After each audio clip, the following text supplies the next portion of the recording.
aniga habeenkii waxaan gama ka qustaba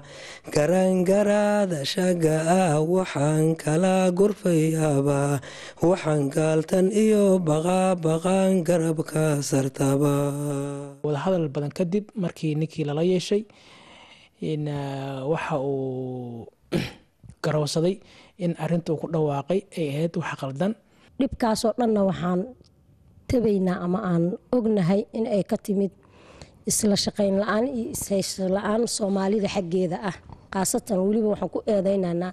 dhinaca ururada. laakiin waxaa jirtay arrimo waaweyn oo soomaalida iyo dadka deenishka dhex taalay oo soomaalida oo had iyo jeer farta lagu taagayay yaa gardaran maartay Puntland diaspora ururadii guusha ka gaaray ee dacwooyinkii uu qoray iyo wixii ilaa uu ku kalifay inay apologize bixiyaan oo la yiraahdo waa ka noqonay qaladna weeye. Masaan u baraarujino ummadda Soomaaliyeed waxay nagu kaliftay inaan shir ballaaran aan u qabanno ummadda Soomaaliyeed oo dhan isla markaasna aan ku baraarujinayno dhibaatada ka dhacday ugu soo dambeysay waxyaabihii aan ku dadaalayna ahayd in dhalinyarada Soomaaliyeed ee caruurta Soomaaliyeed ee waalidiinta Soomaaliyeed ummadda Soomaaliyeedba ay rabeen inay dhex galaan mujtamacan ee shaqo fiican ka helaan sumcadoodii ee soo wanaagsanaatay in hadda misana dib kow hadda laga soo bilaabo oo bilaawdo shaki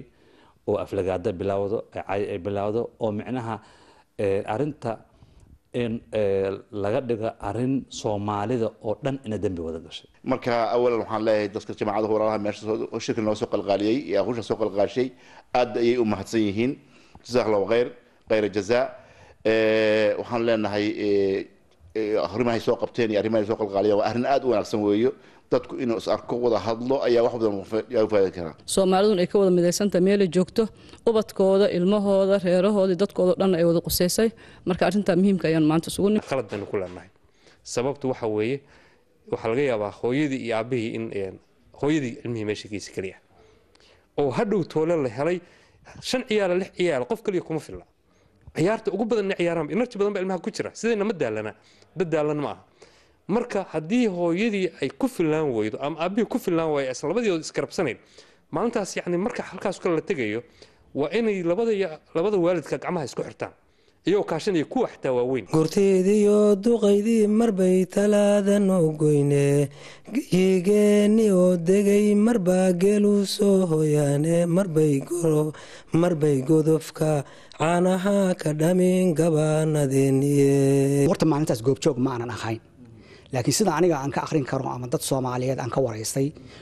waxaan ogaaday oo aan ka ogaaday dadka maamula xarunta ayada ah waxaan ka ogaaday arrintan inaysan arrin maalintaas kaliya dhacday inay ahayd arrin dhowr jeer hore u dhacday oo keentay mar walba Soomaalida inay isha ay ku hayeen tan keentay waxa weeye meesha waxa loo baahan yahay markii la soo galo oo la yimaado in san nidaam loo soo galo Soomaalida kaliya maaha wax meesha jooga dad badan oo Soomaali dad kale oo ajaaniba ama Deenisha ayaa meesha la wadaaga waxa loo baahan yahay ixtiraam baa loo baahan yahay dooda dadku ay ku doodayaan kuwa meesha iskala waxay ahayd in mar walba qashin lagu daadiyo in waxyaalo badan la jajabiyo alaabooyin meesha la jajabiyo oo aan muhiim ahayd oo aan si fiican loo tixgelinin alaabta markaad isticmaashid inaad meesheeda aad ku celisid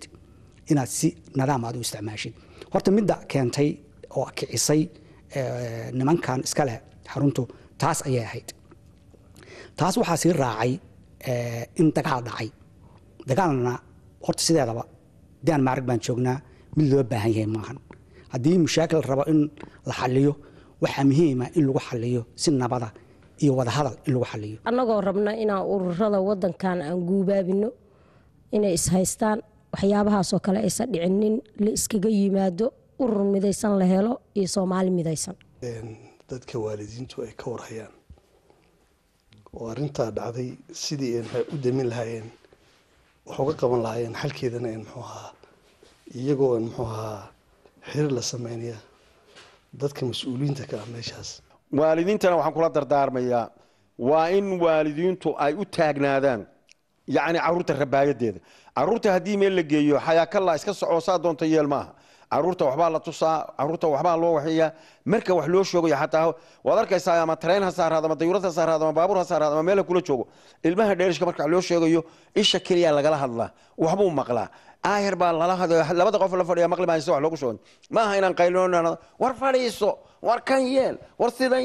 marka codkaaga iyo haddii alle kuu roon yahay iyo wax walba waalidiinta waxaan leenahay innaga weeye kuwa rabaayada laga sugaya carruurta inay toosiyaan innaga weeye ilmaha toosan ee fiican aad aragtaan gur fiican buu ka soo toosay ilmaha yaan laha akran oo in waalidiintu ay u taagnaadaan carruurta inay afkoodii ka lumin inay markay iskuulka u direen say u libisan yihiin ay ilaaliyaan inay soo cadaydeen inay ilaaliyaan waa laxantaa wax la yidhahda carruurta soomaalida habad canjeelo unbaa loo laabaayo waxaan carruurta ku korayso lafaha dhisayo rootida oo kanoo uma siiyaan waalidiinta soomaalida waxaan kula dardaarmaya waa muhiim waalidiinta soomaalida ah in aad iyo aad iyo aad ay uga taxadaraan marka carruurtooda ay la socdaan ama ay tagaan meelaha noocaas oo kalenta ay kula kulmayaan ummad kale iyo dad kale leeyihiin in carruurta aad looga fikiro carruurta habkay u dhaqmayaan carruurta macnaha ciyaartooda carruurta macnaha buuqooda in macnaha carruurtooda ay ka warqabaan aysan noqonin macnaha carruur aan laga warqabin oo la sii daayo anigu aadhiya kalaama wataay oo ah macnaha ururada soomaalida waxaan oran lahaa meelay joogaanba inay iscaawiyaan isku mabda ahaadaan meel ka soo wada jeestaan dhibka ayaga qosaayo oo dhan ay hal waji ka wada arkaan samaystaan dalad ay kulligood ku midaysan yihiin isku aragti ahaadaan waxyaalo hoos hoose qof walbaba dhibaato waa iska jirtaa uu iska ilaawo midnimada soomaaliyeed iyo midnimada dadkooda iyo wadamada yurubiyaanka ay joogaan ay kaga tabaabushaystaan habkii ay meel walba midnimo soomaaliyeed ay ka muujin lahayn laakiin aan isku dayno maan leeyahay inagoo dhan oo soomaali ah inaynu ognahay qaladaadkeenna inaynu isku taxallujinno inaan bulshada aynu la noolnahay iyo kuwa walaalaheenu aan dariska nahay dad yacni muuqdo oo ka dhex muuqdo inaan nahay waalidiinta waxaan kula dardaarmayaa iyo dhalinyarada inay arrintaa ka feejognaadaan oo dee waddanka nidaam baa jir nidaamkiisa ay ku socdaan sidii maantii dhowaato oo kala dhacday gabdhaha inay iska qaylqayliyaan maahan waa in ay isla markiiba u sheegaan qolada khusaysa arrintan xaqooda way helayaan waxaan kula dardaarmi lahaa waalidiinta soomaalida iyo dhalinyarada iyo dadka sida u dalxiistaga meelahaas oo kale inay sharciga dhowraan inay aysan ku xadgudbin shuruucda dalka inay ixtiraamaan jaaliyadda ama jinsiyadaha kale ee la degan dalka in ay dhowraan oo xuquuqdooda ay ilaaliyaan sida iyaga xuquuqdooda loo ilaaliyo in iyagan xuquuqdooda ilaaliyaan baa kula dardaarmaya ilaa hadeertaana u taagan tahay ummadda iyo dadka soomaaliyeedna ay maaragtay inay u howlgasho oo ay maaragtay bilow u noqoto nin qaali ah oo qaali ah ayaa naga dhintay sheekh axmed la yiraahdo doctor axmed oo lagu dilay maalin weyto culimmadoo dhan ka wada ooyday dadkoo dhan ka wada ooyeen ummadoo dhan ka wada ooyday ayaan horta awalan waxaa laga yaabaa in warkan uu meel fagaaro ummadoo dhan ay dhegaysato yaan horta u tacsiinaynaa ummaddii iyo wadka baxay reer puntland oo dhan waa uga tacsiinaynaa soomaaliya oo dhan baan horta awalan uga tacsiinaynaa muslimka oo dhan baan uga tacsiinaynaa gaar ahaan reer puntland baan uga tacsiinaynaa gaar ahaan qoyskiisa iyo carruurtiisa uga tacsiinaynaa ilaahay idankiisa bedel khayr qaba allahna siiyo wixii dilayna waan cambaaraynaa waan habaaraynaa waxa weeye waan cambaaraynaynaa waxaan ku cambaaraynaa falka xun ay geysteen waan habaaraynaa waxaan ku habaaraynaa xaqdarrada ay sameeyeen ilaahay inuu ka muujiyo oo fashilo oo ilaahay waxaasoo kale uu noo qarin ayaan mataqaanaa yaan kusoo gabagabaynayaa wajazaaka allahu khayr wasalaamu calaykum waraxmat ullaahi wabarakaatu geeni oo degay marbaa geelu soo hoyaane marbay godofka caanaha ka dhamin gabaanadeeniye marna iyay rajadu go-in dhaqsay gushu noo imaane